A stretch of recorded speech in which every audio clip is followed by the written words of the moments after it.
Shalom, shalom. First off, I want to give all honor and glory and praises unto Yahweh, Bahashem, Yahweh Shai, Bahashem Rakakadash.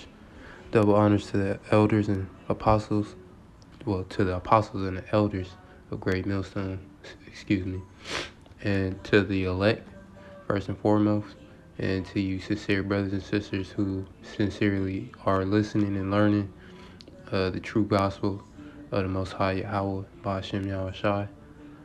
Just coming with a quick lesson. Not even quick lesson, just through the spirit.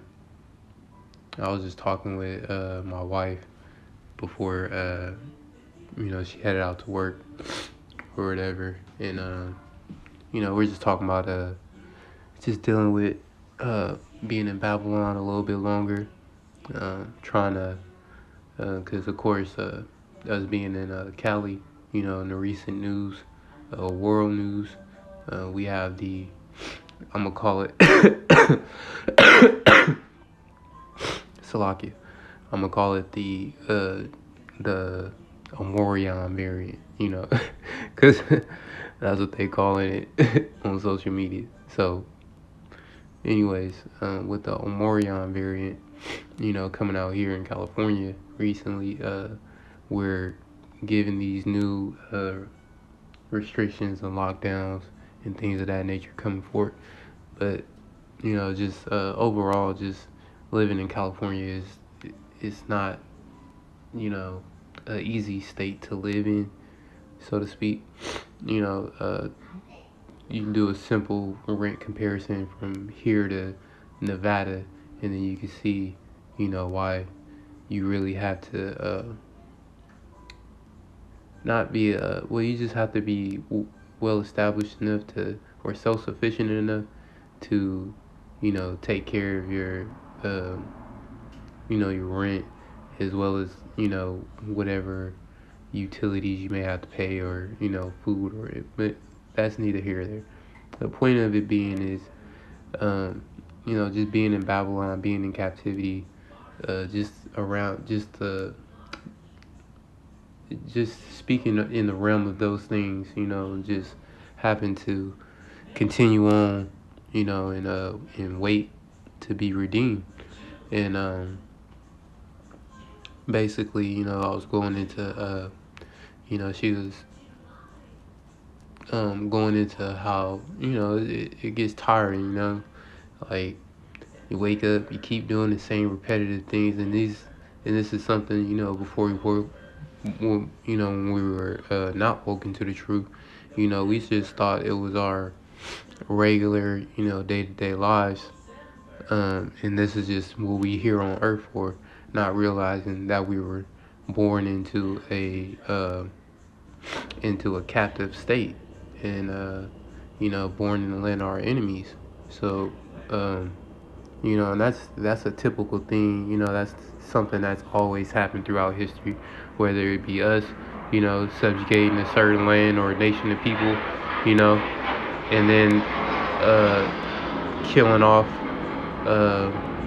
the men and the young men, and keeping the heathen women and their children, because ultimately their children were going to be, handmaids and handmaidens and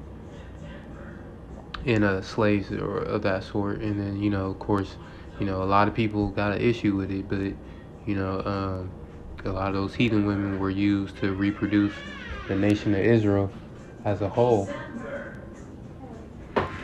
So and that's the spoils of war, and basically that's what I'm getting into. Being captive or being in captivity is more than it's more than just being in the land of your enemies and having to adhere to their rules and laws and things of that nature. Being captive,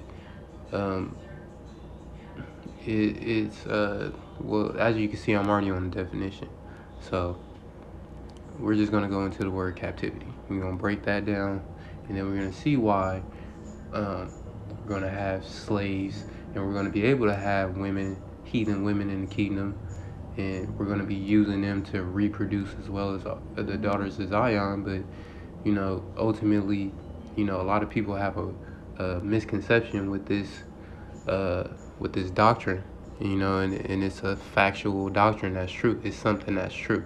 It's something that it was a law that was given to us in Deuteronomy 21:10. The brother Manatasat from GMS Bible Teachers, South Carolina, he brought it out beautifully, um, and that's like what I was coming in, like when I was coming into the truth a few years ago, when I came across, being the word captive, and understanding these things, and understanding that, when I would read these stories of, how they would keep the women and the children and kill everybody else off. Well, that's just the spoils of war, um, and ultimately women are possessions. So that goes into the spoils, that goes into the gathering of those of the enemy's possessions. Slovakia. So, anyways, going into the word captivity, the condition of being in prison or confined, and Jake, that's the only point of captivity that he sees.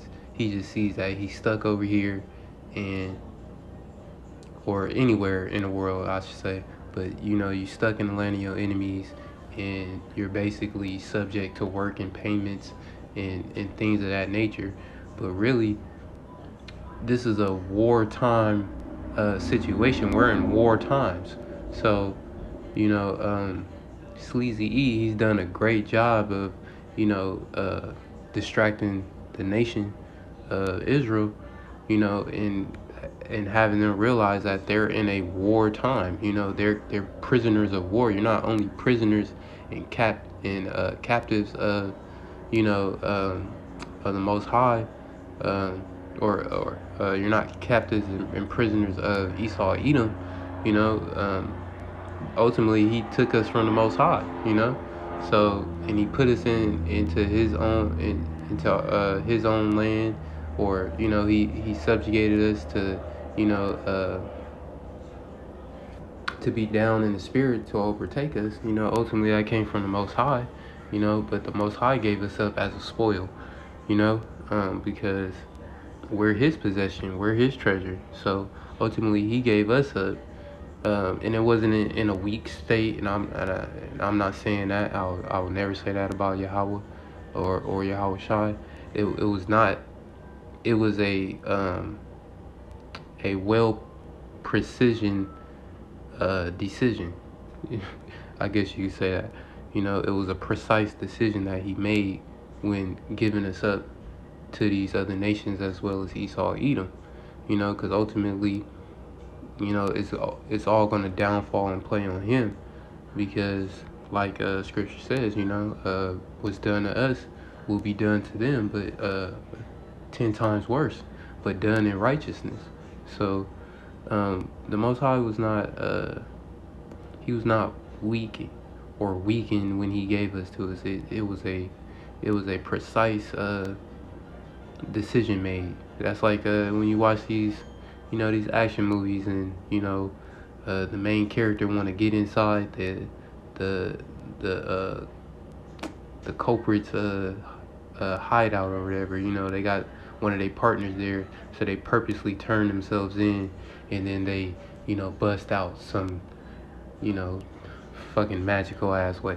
But it's the same thing. He basically let us all be pushed and subjugated and put into a corner together, so ultimately we can all bust out and get out this thing with ease and precision, and with a great help, with that divine help from him. But anyways, I'm gonna stop rambling. The word captivity, the condition of being in prison or confined, similar words,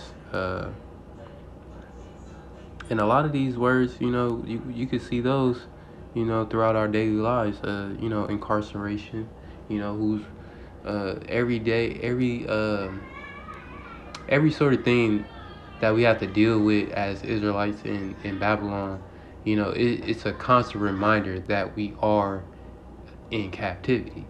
Because if you look at, as you can see these words, they all are words that pertain to some form of subjugation or oppression in our lives. So if you look at arrest, who's the main ones getting arrested 24/7? Or getting charges brought up against them out of nowhere, which leads to an arrest. That would be Jake. Who gets sentenced to detention, when they're in intermediate schools and public schools. So these words, they fit perfectly in the daily life of a Jake. It's just hard to deny the fact that you're in captivity, here. As much as Jake want to seem like he free and he got all the decisions, nigga, you not free. You can't do shit. You are under subjugation. And that word is the action of bringing someone or something under domination or control. And throughout your day, you got this damn devil on your back trying to tell you how to be, how to act like him. But if you go further into that word, and then it says Babylonian captivity, and then if you just that alone, this devil knows, this should show you that this devil knows. But anyways, if you look more into the word captive, this is what I mean by for prisoners of war.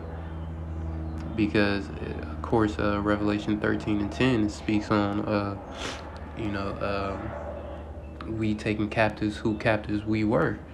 This is the faith and the patience of the saints. And I'm roughly paraphrasing, but, that's that word captive, it means a prisoner of war. And, as you can see right here,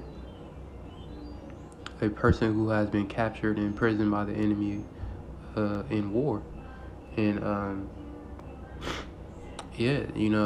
we all know of the diaspora and the start of the 1419 slave trade and things like that. So we became imprisoned by the enemy, through slavery.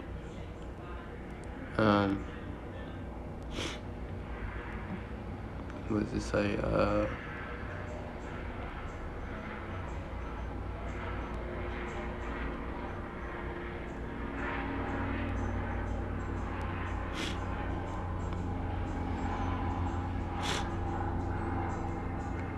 So let me just bring that out.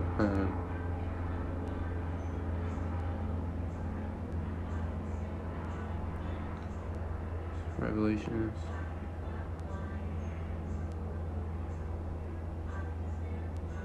(13 and 10). And he that leadeth into captivity shall go into captivity, and he that killeth with the sword must be killed with the sword. Here is the patience and the faith of the saints.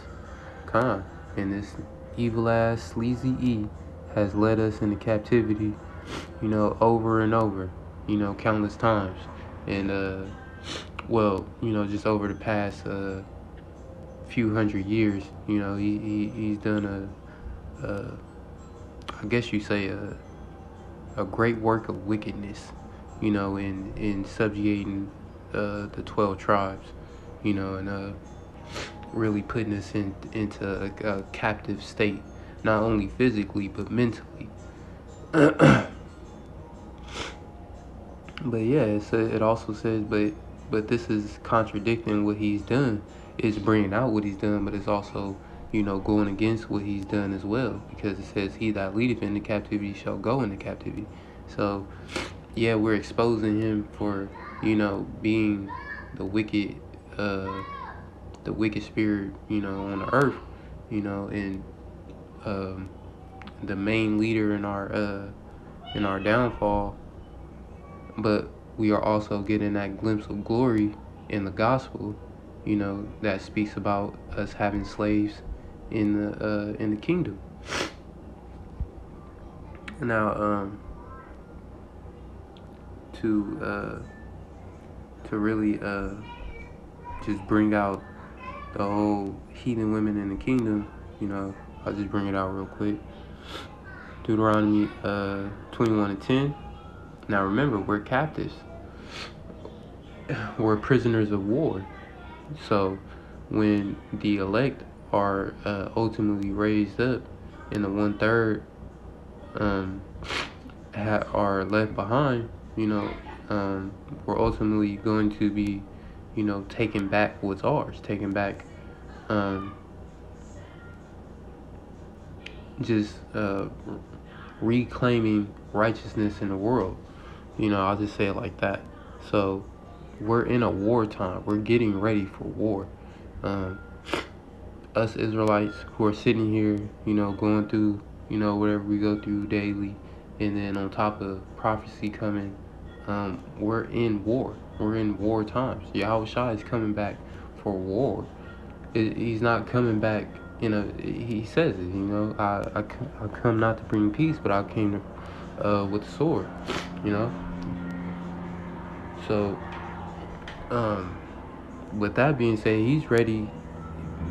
In the mind state and frame that he's coming in, it's not in a friendly manner. He's coming in a warlike manner. He's coming back to redeem something that's his. So, okay, baby, I'll give you some cookies. Go in there. Slovakia. And so basically, he's coming in a warlike state. So he's coming in a warrior's mind frame. He's coming back to redeem what's his. And so are we. When I say we, I mean, of the hopeful elect and of the true believers in this word and in this gospel and in this doctrine. So, we should already be building ourselves up to have that warrior-like mindset. We should already, be putting ourselves in, not purposely, overwhelmingly putting yourself in a dire situation, but putting yourself in a situation to where it's gonna take the ultimate mental strength to get over. That hour of temptation comes. You're gonna see people getting beheaded, things of that nature. And I say, and I don't leave out all possibilities because we don't know what's gonna happen. We don't know what our fate is until Yahweh, Ba'ashem Yahushai, they start, releasing that wrath and that anger, upon the house of Israel. So we don't know where we stand in the eyes of the Most High and His Son. But if we're doing what we need to do, like keeping the law, statutes, and commandments to the best of our abilities, believing in His Son, Yahweh Shai, believing in the proper doctrine that was given to us from heaven on high, then, your outcome is far more positive than it would be negative. So, in any situation, you have to really put yourself, in all situations. You can't rule not going into the camp because you don't want to go into the FEMA camp. We can't do that. Being in this war times, you have to be ready for anything. You have to be ready to be a martyr or to stand for truth and to die for it. And ultimately you have to start girding yourself up as a man, spiritually and mentally. That's why He asks us, to put off the weak nature. If you go into that word weak nature, I'm gonna just do that. Lacking in physical or mental strength or force, frail or feeble. You can't be let me read this one. Lacking bodily strength, lacking strength of will or character. You can't have a weak character when it comes to denying this nigga Sleazy E little bullshit he got going on. So, you have to gird yourself up not only in the mind or in the body, in the spirit, but in the mind as well. You got to put yourself in these situations where they're going to try and offer you some blasphemous food to eat on because they didn't starve your ass, or you gotta build up that mental strength to be ready to lose a arm, an eye, a leg. That's why you know how Shai said, if my right hand offend thee, cut it off. If my right eye offend me, pluck it out. I'm willing to lose whatever, for this truth. So, ultimately that's how you have to be when it comes to, dwelling on prophecy, or, just thinking about these things. And it's not to, you don't do it to stress yourself out or to feel like you're gonna fall short. You do it so you've already been through that situation in your mind before, so when it comes about, you already know. You already been prepared spiritually and mentally, for the things that's gonna come about. But you know, besides all that, within having that warrior mind state of being pushed to your limits, we're also gonna have we have to have the warrior mindset of we have to keep our nation of people going, and we're in the land of our captivities, or we're in the land of our enemies. So fuck you. So basically what that comes with, we all know that Yahweh Shai and the elect men of Israel and the 1/3, they're going to overcome this war, that Esau Edom is building up right now. And a lot of people don't know, like, with us being in his in the land of our enemies, and he being the wicked person that he is, and him trying to keep Yahweh's and Yahweh Shai's people in a low state and keep us subjugated and under his rule, he these armies and these things are not built up, just to look cool or to say, we this is the country with the most power. These things were manifested and made and built up ultimately for this day, because they know who they have in subjugation. They know who they have in this wartime, who they subjugated and brought in as captives, as slaves and handmaidens, They know who they have. So Sleazy, he ain't gonna, not build up a force or something to try and stand against it. Though it ain't gonna work, but Yahweh Bashem Yahushai gave them the knowledge to, build certain technologies and make these certain things how they are, not ultimately for to be used as instruments of wrath on the wicked 2/3 of our people, but ultimately to give him something to fight against when he comes, because he don't want no weak ass, whatever battle. He wants something to go against. As scripture says, Yahweh is Yahweh is his name. Yahweh is a man of war. So how much more is his son?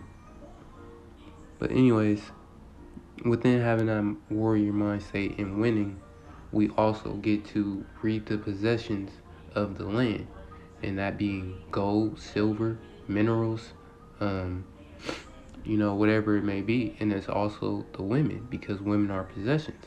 As scripture says, he that giveth a wife gaineth the possession. So when you gain a wife in his possession, you also gain women in the land of your enemy as possession. They're considered treasures too. Just to prove that, that we will have heathen women in the kingdom, to back up Brother Manatasat. Same way you brought it out. When thou goes forth to war, and we're in war,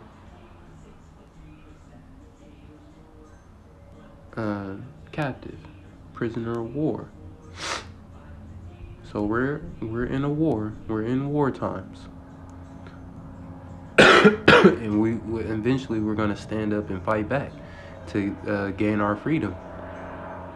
But anyways, Deuteronomy 21:10, when thou goest forth to war against thy enemies, and Yahweh thy power have delivered them into thy hands, and thou hast taken them captive.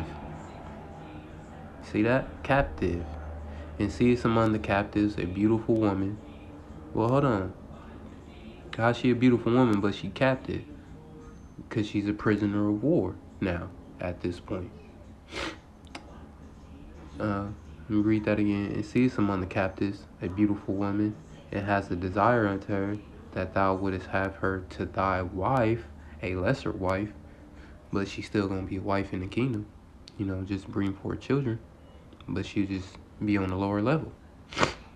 Anyways, continuing on. Then thou shalt bring her to thy house, and shalt shave her head, and pare her nails, and she shall put on the raiment of her captivity from off her, and shall remain in thy house, and bewail her father and mother a full month. And after that thou shalt go in unto her, or go inside her, and be her husband, and she shall be thy wife. So with that, how are we not gonna have heathen women in the kingdom?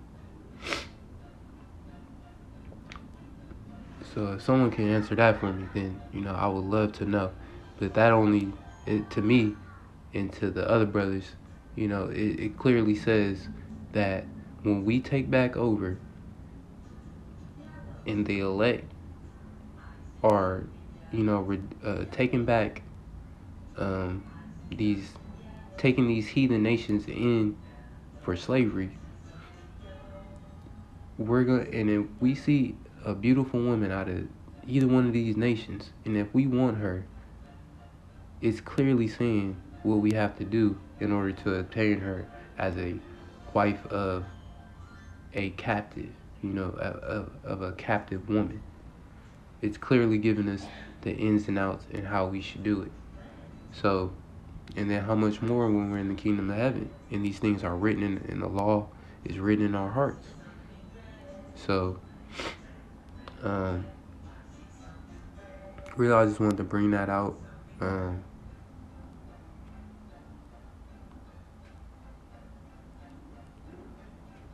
That was just on my spirit to bring that out.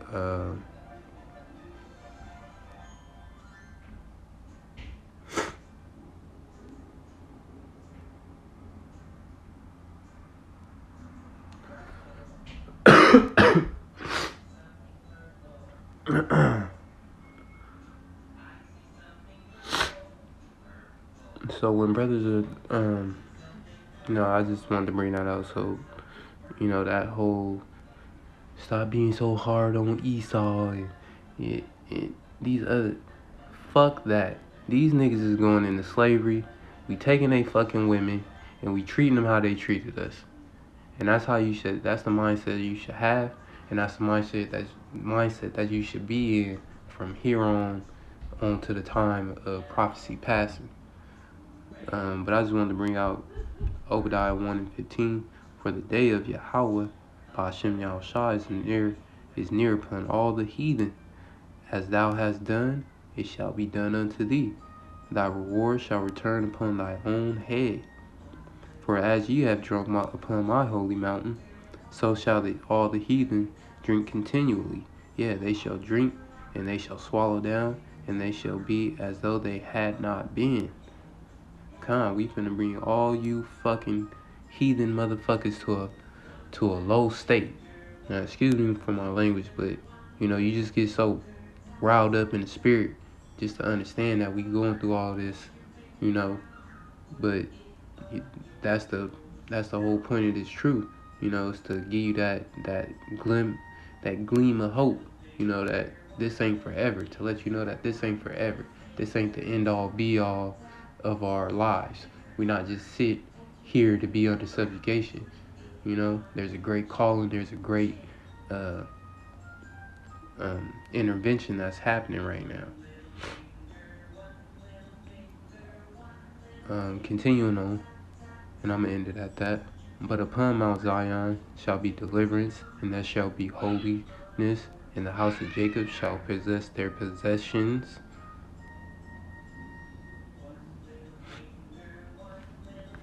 In the house of Jacob shall be a fire, in the house of Joseph a flame, in the house of Esau for stubble.